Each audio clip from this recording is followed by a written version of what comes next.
Hey everyone, welcome to a new episode of the Red Devils Corner Kick Podcast, a fan podcast dedicated to Manchester United Football Club. As always, like, subscribe, follow, whether it's on YouTube, Apple Podcasts, or Spotify. And you can follow on social media, whether it's through Instagram, TikTok, or X. It is Thursday. We are near the weekend. Today's episode is just going to be the Fulham preview as well.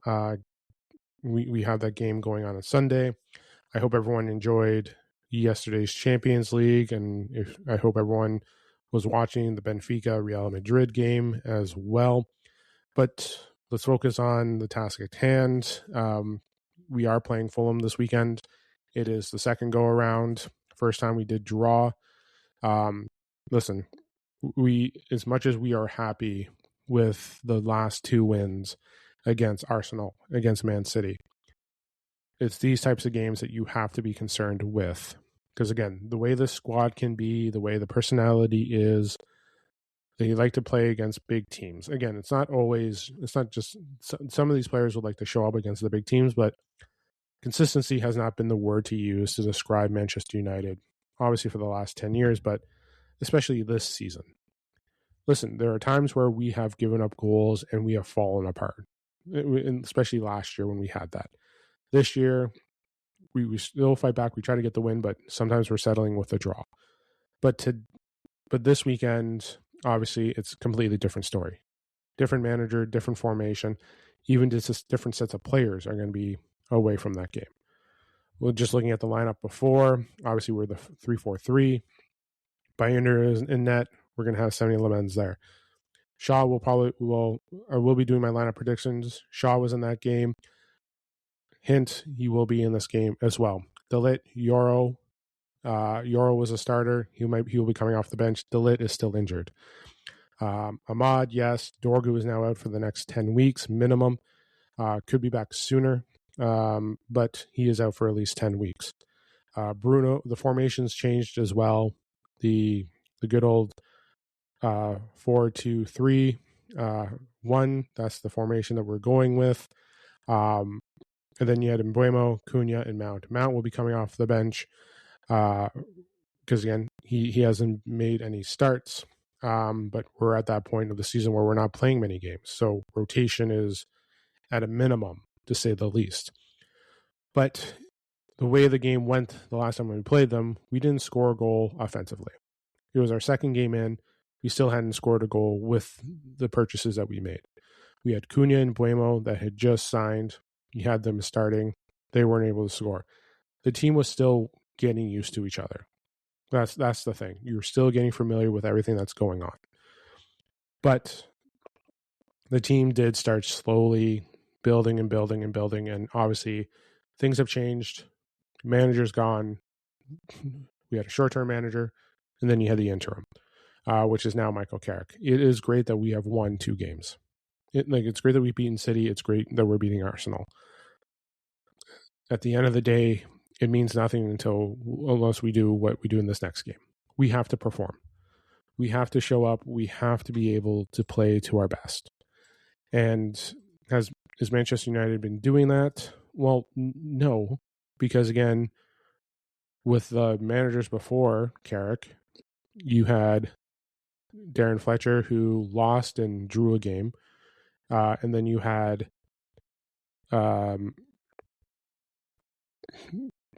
Amarim, who was drawing games, winning some, but the losses weren't as bad. Like we had some disappointing losses, but we did not have a struggle like we had like in years past. And the attitude and everything had changed, and obviously the player FC and everything. We know what Amarim had done, but looking at it closely, the squad shows up when it's the big games. We've seen them play well. We still talk about that first game against Arsenal. We've beaten Chelsea, Liverpool as well. And then we're facing against City and Arsenal again, and we won those games. So we've shown up against some of the big teams.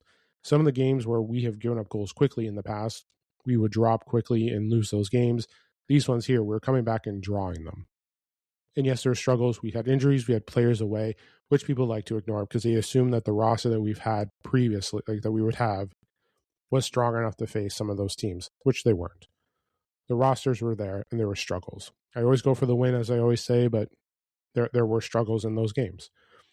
But this game here, again, and I've mentioned it before in episodes of the pod, trap games. This could be a trap game. People are riding the last two games so high that they're thinking that it's just going to be a cakewalk. And this game is not just important about the game. We have the protest going on as well. I do want to mention that. There is the protest by the 1958 going on today. It will be going on before the game.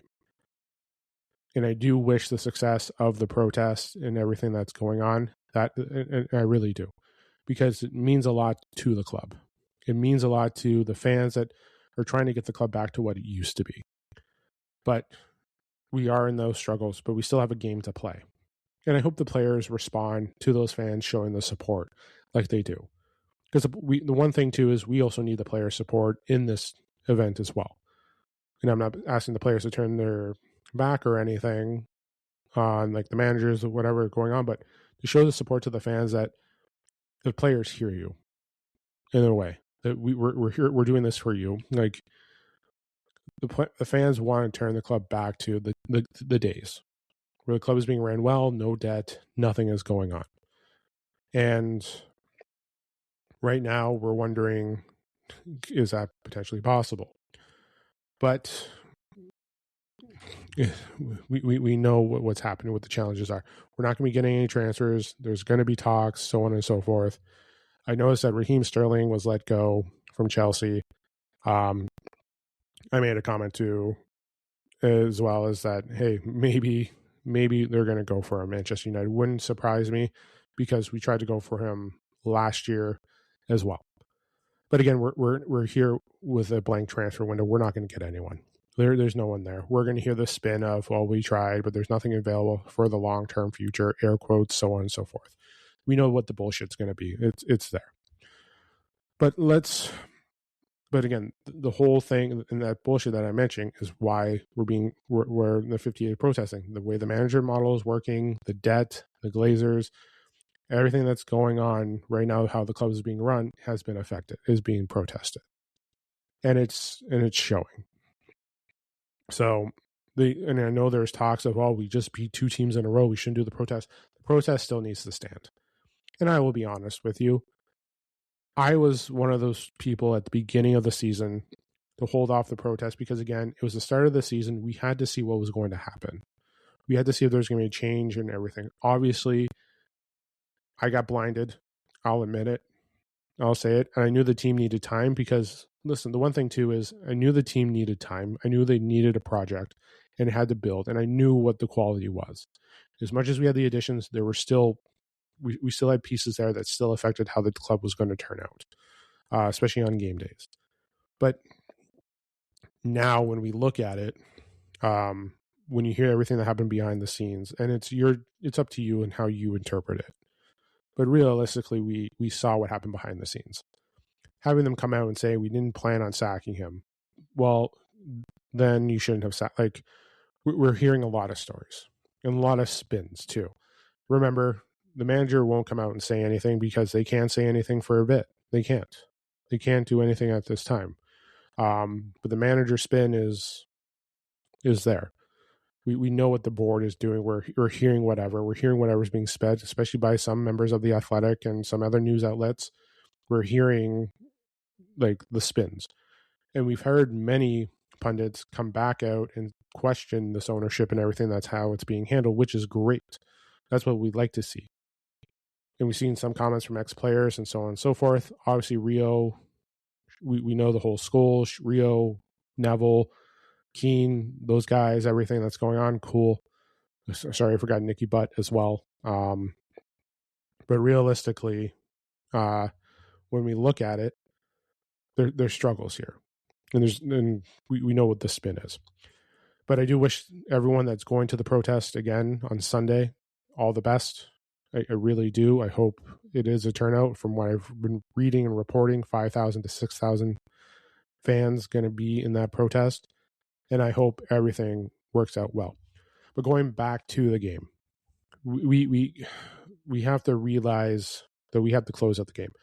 The one when we played them last time, again, we didn't score. It was an own goal, but we couldn't maintain the lead. If you remember, we couldn't maintain the lead when we played them. Our goal went in at the 58th. We couldn't close, and again, it was an error in defense. And I believe it was Bruno who was in the pivot at the time, covering, and then lost out on it. Overall, again, we have to be defensively strong. Remember, consistency, discipline, and finish. This is what the squad has to be. And like I mentioned, it's going to be a different squad this time. The manager's different. Personnel are going to be different. Everything's going to be different on how we're playing. And listen, it's great that we've beaten the top two teams in our league and some of the top teams in Champions League.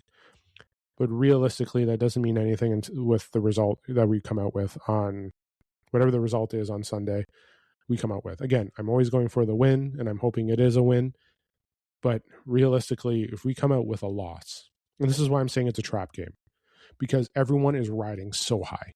And it's fan channels, it's pundits, it is some of the fan base. They are riding so high, like Icarus to the sun, that they're going to crash so fast if we come out with a loss on Sunday. And that's the truth. That's the thing here. We're going to ride it so high, and that if we come out with a loss, we're going to crash. But this is where we're coming at here. We always show up against Big Six teams. We always show up against those clubs. We're going to show up at a derby. We're going to show up against Arsenal. But realistically, we have to show up the way we did against Fulham. I think we're playing. We play Tottenham next week. After that, we have to be able to step up. We have to step in and step up and get ready to go. So there's a lot of things here that they need to do. And again, the personnel is going to be different. The formation is going to be different. We won't have Patrick Dorgu this game. We don't have De Ligt this game. Bayender is now on the bench, being replaced by Semi Lamens. Mount will be there as well. You'll see Mainu on the pitch, where you'll have Bruno up in more of an attacking role. So it will be intriguing to see how everything plays out. It is. And I'm going to be doing my lineup in about the next 20 seconds or so, because we need to move it, everything else. And again, the midfield's always been a struggle. Injury's always a risk, especially now when you lose a guy like Dorgu. He is out. He's out for 10 weeks. So we're going to miss that explosiveness off the wing. It was huge to have him there. Okay, I'm going to do my lineup as well. So Lamens, obviously in keeper. We're going to go with Diego Dalot, Maguire, Martinez, Shaw. We're basically going to go with the same lineup as last week for the back four. Casemiro, Mainu as well.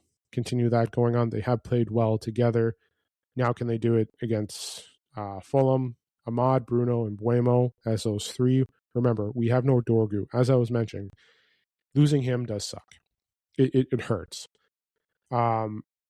And when I go to the striker, I'll start talking about that too, because this is kind of the way you're looking at the prediction here. And I know last episode, I believe, I mentioned that I would see Sesko starting, and with Cunha coming off the bench. And I haven't backtracked, but I've changed my mind when I was doing my predictions today. But again, having Mbeumo go out to the wing, or you can have Cunha there and have Mbeumo in that same start, so on and so forth. But realistically, right now we are going to miss a big piece, and that's going to be tough to replace, that energy. We know Cunha can bring it for 90 minutes. We know Mbeumo as well. Mbeumo has been playing very well. What I might do is I might edit an update. I might just keep Mbeumo to where he was at that striker position. Actually, I'm going to do that. So Ahmad, Fernandez, and Cunha as those three, and then Mbeumo as the striker. Listen, it's going to be interesting to see. And I would like to see Sesko get those minutes. I really would. But it's up to how Carrick wants to play. It really is. Carrick Carrick's the one that's with them with them, so he's going to see how they're going to be playing. Just getting everything here. I'm just going to try and fix my little update here, and then I'm going to resend that to myself. And yes, like I mentioned, it could continue on with Cunha at the striker, or Mbeumo. I even thought about Sesko there, and you have Cunha coming off the bench, because Cunha has been good coming off the bench.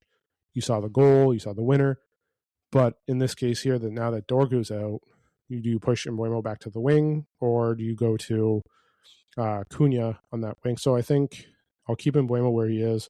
Then I think having Cunha out on that left wing works better, and obviously we know Mbeumo does work better on the right, usually, but we've seen him score from whatever foot.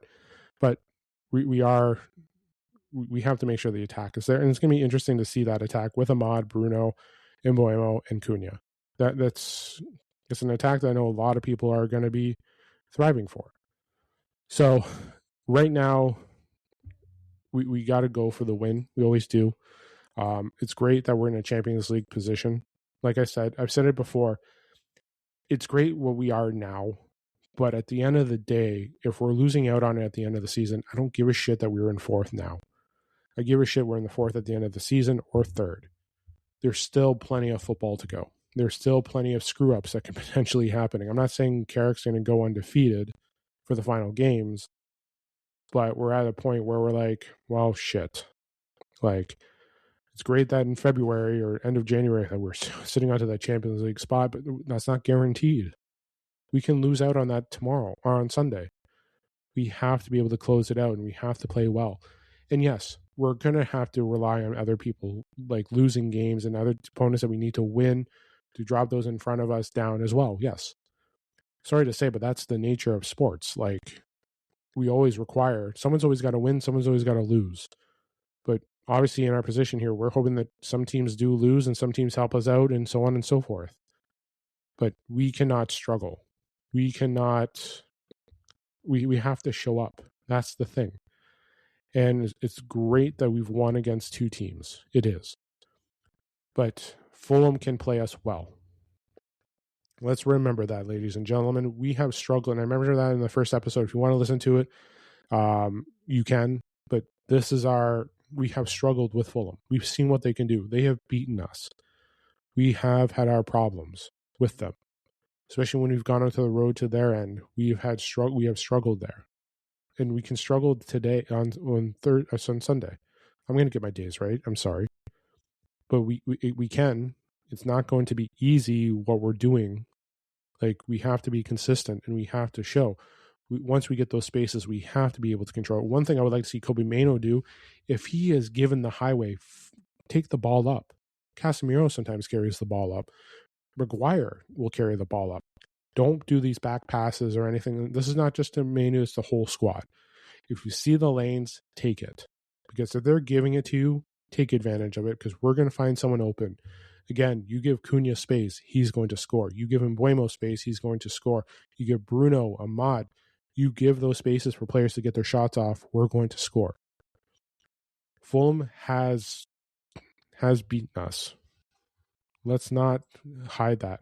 Like, I got the matchups here. So yeah, like I said, we have struggled. Again, we're not going in with dominating wins. So obviously the draw, yes, we came away with a win last January. Obviously losing the FA Cup as well.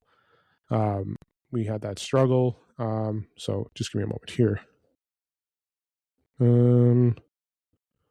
These aren't all the head-to-heads. We're missing one from. Yeah, we're missing one from the summer. But we have demonstrated struggles against the squad. We have. And we know how well we can play. We know how good the roster can be. But we have to be able to show up when it matters. And this is what Sunday's all about. So we know everyone's got to be key, everyone's got to match up, but We have to protect the ball. We have to get the ball in the back of the net, and so on and so forth. Once again, my lineup is going to be, I'll just get the new updated lineup. So it's going to be Lemens, same back four as always, Delo, Maguire, Martinez, Shaw, Casemiro, Manu still in the middle, and then Cunha, where Dorgu is, and Mbeumo in the same spot, the same with Ahmad, and Ahmad and Bruno in the same spot, and same with Mbeumo. So just Cunha is the replacement. He has been playing well, especially out on that wing. You can switch him to a striker as well, or you have Mbeumo in that location, either or. But I think Mbeumo needs to stay there and have Cunha out on that wing on that attack as well. So it'll be exciting to see the type of attack that we have here with these four. But moving the ball, controlling the mid, getting the attack, finishing, that's what we really do need. And we can't let Fulham get those goals in either. But when we do play Fulham, we know how hard they can play, and we know that can be a struggle for us just to try and get a goal. So I'll leave it there for the podcast. I will talk to you guys tomorrow night as well with the women's preview, because they are playing on Sunday as well. I'm going to catch up on some of the women's squad too. We should have press conferences coming out as well, so if anything changes, I will announce that. But do enjoy the game on Sunday. I will be doing my post game. It will be a little bit combined because we'll have back-to-back. Women play Liverpool Sunday morning, and then 9 o'clock we're playing Fulham. So it's definitely going to be a crazy day for episodes. So tune into that.